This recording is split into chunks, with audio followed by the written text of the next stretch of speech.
I think everybody's here, so I'm going to welcome you guys to this Zoom meeting to prep for the teaching day um, for level 2. So I just want to make sure everybody's here for level 2 teaching. Give me a nod if you are.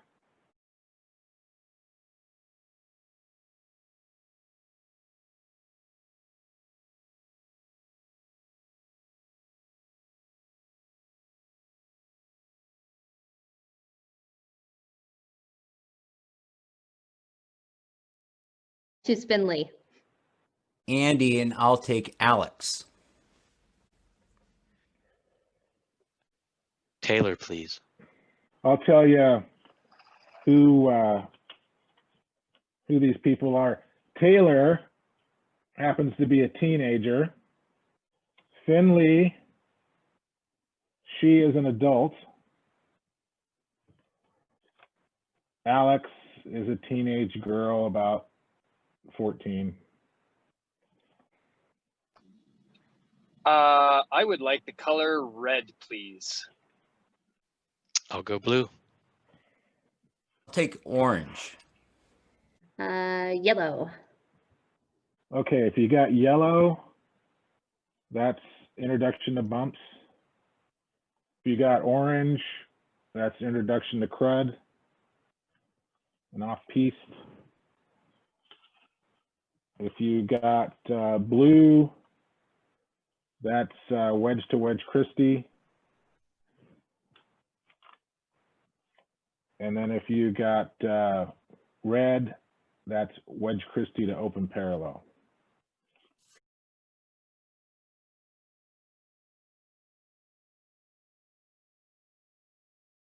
Mr. Mark, thanks for going first. And we're going to let Andy go next.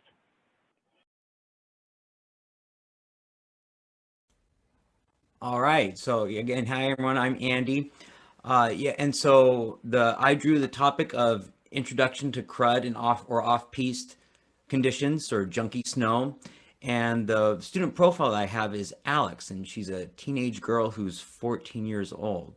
So just knowing from that profile, right away, based on like I work with a lot of 14-year-olds, so I know cognitively, she's in school, she's really able to learn and follow instruction well. I mean, and really follow complex instructions, and so I know I'm going to be able to dig in and start teaching her right away.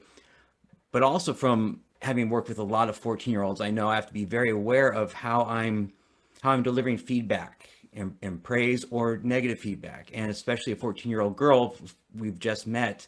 If I'm too direct or too negative on any feedback, it can really shut down the learning experience. So I'm definitely in all my feedback to her, I'm going to be really working hard to build off of the skills she already has and sort of leverage the positive, and move her in a positive direction with everything.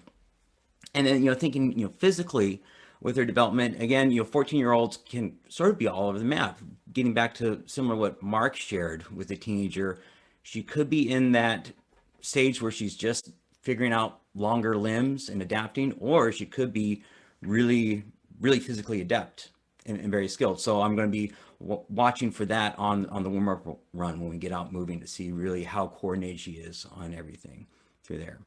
All right. So, as we get going on the topic, I'll definitely want to check in with her and ask her where she normally skis, what sorts of runs she's usually on, to give me a read for where we should start.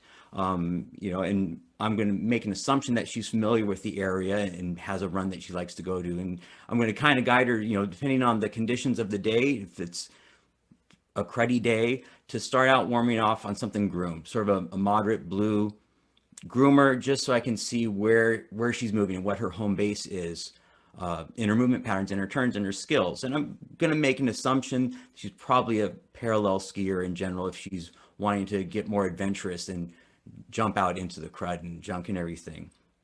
And then in terms of so getting to my topic, this introducing her to crud snow, junky snow, the fundamental I'm going to be having in mind and thinking about is the fifth one, regulating the magnitude of pressure through the turn. So I'm going to be really watching her flexion and extension movements. So as we start out and going out to warm up, I'm going to ask her, hey, let's just relax and make some, open medium turns and see how she's moving. I'm going to key in on how is she flexing her joints? Is she moving her ankles? Is she moving her knees, moving her hips? And how does that relate to her general stance and balance? And then to get a little more assessment on her skill level before we get off into my topic and my progression that I'm going to share with you later, I'm going to find some ways to ask her to do some hopping. And depending on how I see her skiing, I might ask her to make some hops between turns, or I might ask her to even maybe do some leapers or something along those lines to see what sort of range she has in her flexion extension movements. And that's going to set me up to know where I need to start when we get out more into the hill and with what I share with you later on. I have trouble with the mute button. So in your getting to know Alex, what kind of questions do you ask about, you know, to get a sense of what her past experiences are outside of skiing? Well, one of my first questions with any student aged kid in the area is, you know, what school do they go to? And I'm a teacher, and so that's often a good icebreaker too. And you know, chances are, you know, typically, you know, if I teach at Snoqualmie and students around there, chances are if they're at any of the local schools in quite a range, I know someone at the school, or I know another teacher, and that's a conversation opener to get into, you know, what do they do at school, and then, you know, if they're involved in sports, then that starts informing more about where we can move from as far as making connections to either other sports with the activities or just other interests. Okay. Is there anything, do you look at their equipment? Is there anything that do you have a go-to about equipment, or do you just, how do you look at equipment?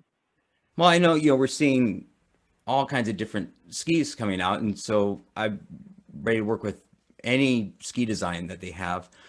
But you know, I was mentioning, you know, watch the ankle flex, and so, and especially actually comes up in this teenage zone. Very often, kids are in boots that they can't really flex, and so I'm kind of watching how are they moving, and are some of the movement issues related to the boot being too stiff, or even is it too soft? I mean, back and forth. But I'm kind of watching, like I was saying, the movement in the ankle, and for the equipment more specifically, is how is the boot impacting it or facilitating her movements. Okay. Mike?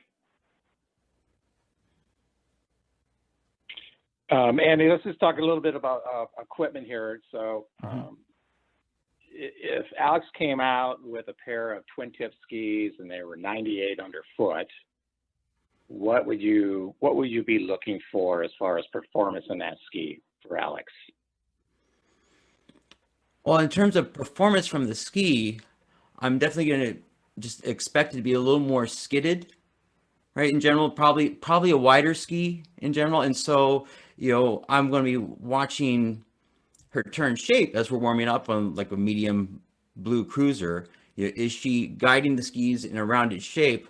But I'm going to expect to see maybe that ski isn't going to hook up like either a longer ski or a ski with some deeper side cut on it than twin tips would typically have. And okay, good. And so what would you expect to see as far as her balancing movements? How would she be standing or pressuring that type of ski?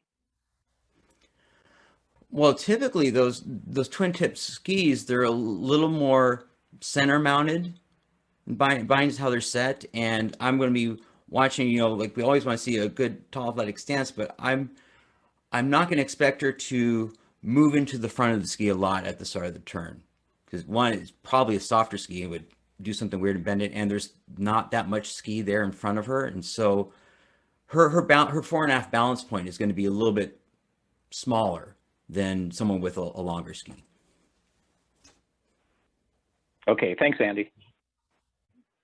So what happens from here is the next step would be to go out on the hill. So you want to remember, hopefully you wrote down a few things about what you would do, because your next examiners, if it's not Mike and I, they'll watch this, and they will hopefully see a thread when you go out in the hill. And when you do go out in the hill, you'll be expected to teach a clinic to your peers, to your fellow instructors, on how you would get Taylor or Alex or Finley, so forth, from A to B. Okay, so that's what would happen out in the hill. Yeah, do you guys have any questions about tonight? Mike, do you have anything to add? I would say for those out there in Zoom world, when you review this video, that Nick, when he set this up, is that he gave individual lessons to each person. So it's basically a private lesson. That's definitely a great scenario to have. You should also expect to perhaps have a setup where you have a group lesson. You're going to share how you would handle the group in that age group. But it's definitely important to know. And that's about it that I can think of. Yeah, okay. Well, thank you guys for participating, and we will see you on the snow.